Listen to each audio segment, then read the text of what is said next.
اغوا برائے بیان یا اغوا برائے پریس کانفرنس، اغوا برائے پارٹی چھڑانا ہوتا ہے تو لوگ اپنی جان و مال کو غیر محفوظ سمجھتے ہیں، اسی لیے پاکستان سے بڑی تعداد میں بیرون ملک جا رہے ہیں، اور طریقے انصاف کے لوگوں پر کچھ خوف طاری ہے، کچھ ملے ہوئے ہیں، اور کچھ فسادیت اور دہشت اس خوفناک ہے کہ کوئی بھی بچنا نہیں چاہتا میرا بچہ بے گناہ مارا جائے، جمہوریت کی جدوجہد میں زندگی کی بازی ہار جائے۔ اور 26 نومبر کو جس طرح انسانوں کو گولیاں ماری گئی وہ آپ کے سامنے ہے۔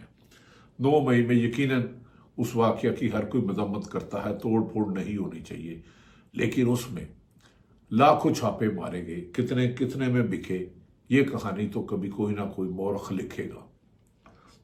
نہایت طریقے انصاف کی جانب سے کور کمیٹی کے اجلاس میں کوئی بھی حتمی تاریخ نہیں آ سکی، اسی لیے علیمہ ہاں کہتی ہیں کہ جب ہم اکیلے جاتے ہیں تو عمران خان کے نام سے ووٹ لینے والے ایئر کنڈیشن کمروں میں بیٹھ کے ٹویٹ پہ اپنے نمبر بناتے ہیں، لیکن پنجاب میں جو ظلم کی داستان ہے، یہ میرا ایمان ہے بینگ مسلمان، ایک دن تو اسے ختم ہونا ہے۔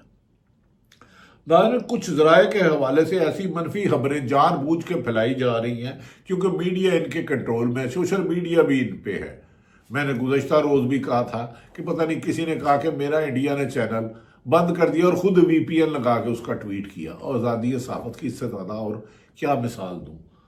کچھ ذرائع کے ایسی منفی خبریں پھیلائی جا رہی ہیں کہ PTI کی موجودہ قیادت کوئی بڑی طریق چلانے کا دم ہم نہیں رکھتی ہیں، جدوجہد بھی ہے، صحافیوں میں بھی ہے، لیکن آپ کا ظلم لفظوں میں بیان نہیں کیا جا سکتا۔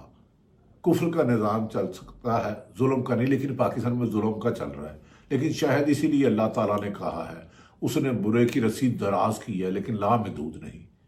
انجام تو ان کا ہوگا، طریقے انصاف نہیں، پورا پاکستان، ڈاکٹر ہو، انجینئر ہو، کسان ہو، سول سوسائٹی ہو، ہر کوئی ملک میں گن پوائنٹ پہ روکا گیا ہے۔ کسی کو جبری گمشدگی، کسی کا معاشی قتل، کسی کی گرفتاریاں، جھوٹے مقدمات کے انبار، یہ اس حکومت کی کارکردگی، اور کھمبوں پہ لگے ان کے اشتہار اور اربوں روپے کے اشتہارات سے منہ بند کر لیے جاتے ہیں اور کچھ کو نواز دیا جاتا ہے۔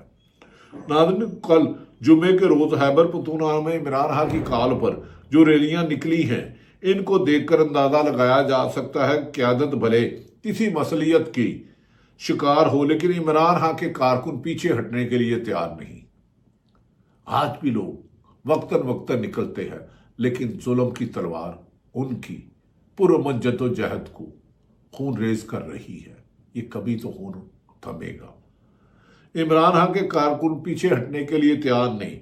گزشتہ روز یعنی کہ جمعے کے روز خیبر پختونخوا میں کارکنوں نے ہر ضلع اور ہر تحصیل میں ریلیاں نکالی، اور جس میں بڑی تعداد میں ان گنت لوگوں نے شرکت کی اور قیادت سے اسلام آباد جانے کی تاریخ دینے کا مطالبہ کیا، لیکن بیرسٹر گوہر ہو یا کچھ اور لوگ ٹال مٹول کر رہے ہیں۔ لیکن میں اس میں انہیں زیادہ قصور نہیں کرتا، جو ان کے ساتھ جوبر ہو رہا ہے، جو اصل خبریں میں نہیں دیتا آپ کے سامنے، وہ شاید کوئی انسان برداشت نہیں کر سکتا۔ پتھر بھی ٹوٹ جاتے ہیں اگر انہیں بار بار ان پر آئینی راڈ سے حملے کیے جائے۔ اب تو انسانوں پر آئینی راڈ سے حملے کرنا معمول بن چکا ہے۔ پچھلے 3 سالوں میں اور شاید اس سے پہلے بھی ایسے واقعات ہوتے ہوں۔